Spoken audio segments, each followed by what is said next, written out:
Magandang araw po, welcome po sa aking channel of 9TV. Patalas sa 10. Meron po ba kayong mga properties na napapabayaan or non-performing assets? Plan nyo yung ibenta, pero wala kayong oras pagbenta nito. Kung ito'y pagkakatiwala nyo po sa amin, tawag lang po kayo sa aking numero. Usap po tayo, gawa ko po ng video for free. Yes, libre po, wala po kayong babayaran. Tutulungan pa namin kayong mabenta ang inyong property. Kami na po bala sa marketing, sa boosting or paid ads. Even sa tripping, hindi na po kayo mapapagod sa pag-entertain ng mga buyers. Kami na po bala sa lahat. Tawag lang po kayo. Nandito po tayo ngayon sa San Dionisio, Parañaque, kung saan meron po tayong bagong video presentation. Isang residential property na 2-story house. May lot area po ito na 77 square meters at may floor area na 145 square meters.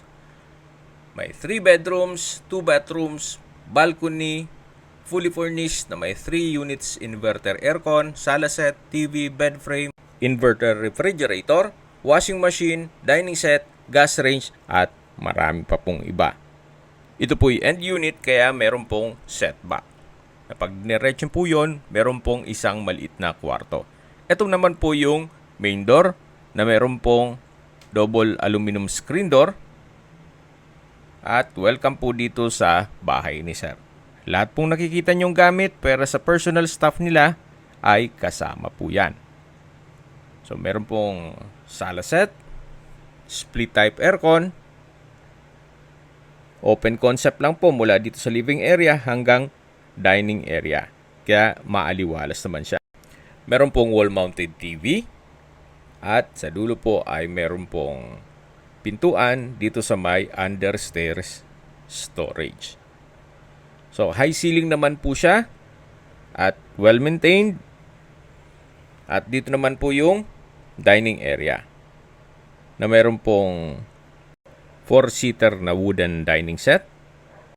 Then glass door papunta naman sa extra room dito sa ground floor.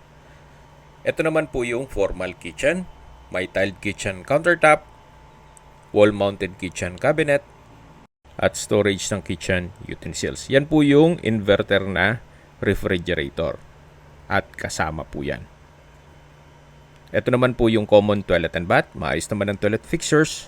Naka-tile bathroom wall from floor to ceiling po yan. Then hand wash basin, water closet with bidet, at shower. Okay, lipat po tayo dito sa may dirty kitchen at service area. May kitchen countertop, stainless sink with faucet, kitchen cabinet, at wall-mounted wooden shelves. So, balik po ulit tayo dito sa may dining area. At yan po yung access door. Papunta naman dun sa isang kwarto. At yan po yung living area o salas. Then, matatanong natin yung main door. Mapapansin nyo po, wala po kayong ipapagawa dito, kaya ito'y ready for occupancy. Once na ma-acquire nitong property, pwede na pong lipatan kaagad. So, ito po yung hagdan. Samahan nyo po ako, akyat po tayo. Dito po sa second floor ay meron pong 2 bedrooms at 1 toilet and bath. Yan po yung second bedroom, pero bago natin i-check yan, dito muna tayo sa master's bedroom. Malaki po ang espasyo nito at meron pong glass door na access papunta sa balkonahe. Meron din pong wardrobe na from floor to ceiling po yan. Then high ceiling din po kaya hindi siya mainit. So ito po yung master's bedroom at ito yung balkonahe. Bali dalawa po ang access nito. Meron pong stairs dun sa gilid ng bahay at dito sa master's bedroom. Yan po, tunghayan nyo po ulit bago tayo lumabas. At hanggang dito po ay may wardrobe. So balik ulit tayo dito. At ito naman po yung common toilet and bath dito sa second floor. May hand wash basin, water closet with bidet. Then sa dulo po ay may shower na may shower heater set. May bathroom window at naka-tile bathroom wall. Meron din pong shower curtain. Ito pong bahay ay halos hindi naman natitirhan ni owner, gawa ng nasa ibang bansa po sila. Yan po yung hagdan na dyan tayo umakyat kanina. At ito po yung second bedroom. So dito po sa second bedroom ay may double deck na kung saan kasama na po yan. Then mayroon pong glass window, window type aircon, may study table, electric fan. So ang kulang na lang po dito ay kayo at ang gamit nyo. Gawa ng kompleto na rin po ang mga kagamitan. Tungkol naman po sa dokumento nito, ito po'y titulado at buhay po ang may-ari. Kaya wala po kayong magiging problema sa documentation o sa transfer ng title. Okay, baba na po tayo. Yan po, tunghayan nyo po itong living area at yung dining area na kung saan kompleto na po ang furnishings. Okay, recap lang po. Ito pong property ay nasa San Dionisio, Parañaque. May lot area na 77 square meters at may floor area na 145 square meters. Fully furnished, well-maintained, kaya wala na po kayong ipapagawa dito. Ito po'y ready for occupancy. Ito po yung tinutukoy ko na hagdan, na access naman papunta sa balkonahe, at sa dulo po yung maliit na kwarto. Okay, sa distance, location at travel time portion na po tayo. Mula po sa Evacom Plaza Shopping Mall at Lianas Shopping Mall, walking distance lang po, o ang distance is 550 meters. At ang travel time is 4 minutes.